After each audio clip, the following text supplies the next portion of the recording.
Americans that voted for Donald Trump, but to all the brilliant Americans who are in touch with me on Twitter or who joined some of the reopen protests, or rather assertions of your freedoms, who were always wanting this lockdown to be over, who thought it was ridiculous in the first place, and have been out there really gunning to get your freedoms back or to protect them. Because in the darkest moments here in the UK, and there have been some darkest hours, it is to the US that I look for hope. And so to all of you that have been part of that, really thank you. And I do feel there's many people in Britain that would extend their thanks to you as well, because you've really kept that light going in times when it's been very dark here. So one of the key things that I've observed is the real difference between Brits and Americans. And obviously I see that daily anyway. You guys speak to each other in the elevator, you say hello to each other in the street, you have things like customer service and all the rest of it. But those aren't the only differences. The differences here are people are terrified. People are too frightened to come out of their homes.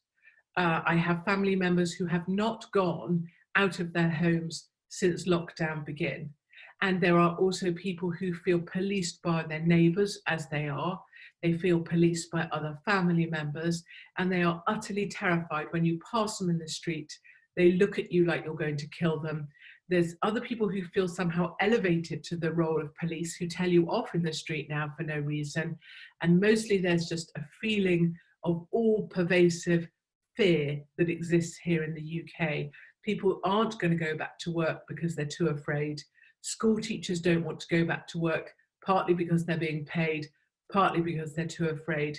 Fear has been hardwired into the UK, and that is not a technique that Trump used, and it's not a technique that Americans are likely to swallow, because you have freedom hardwired into your soul, and Brits now have fear hardwired into their soul.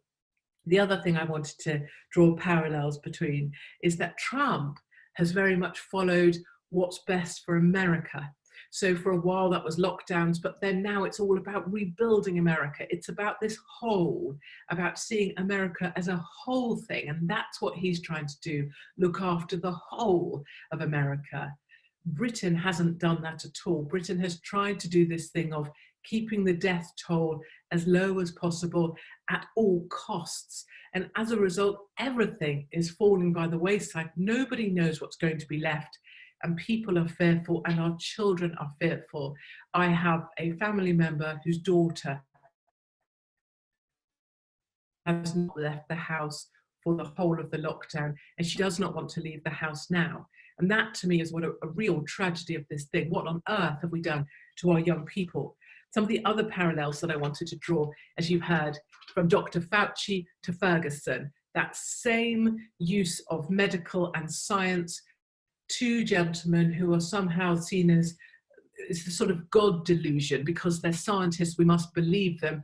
And yet those two, Ferguson and Fauci, very heavily linked, all sponsored by Bill Gates and all linked to vaccine networks. And it's a curious thing when politicians default to scientific medical advisors. I think there's a period where Trump was engaging with that, and it was great to see him start to resist that more recently. Boris Johnson is very much still in the thrall of the science, and I think that's where we're all starting to lose faith in him. I think the other thing that's different between the US and the UK is that when the US loses jobs, it does it hard and fast, and that is not pleasant to see.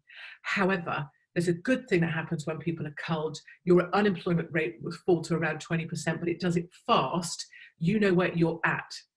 In the UK, what we've done with this furlough scheme is create a false ceiling. All of these individuals are sat at home, being paid a monthly wage.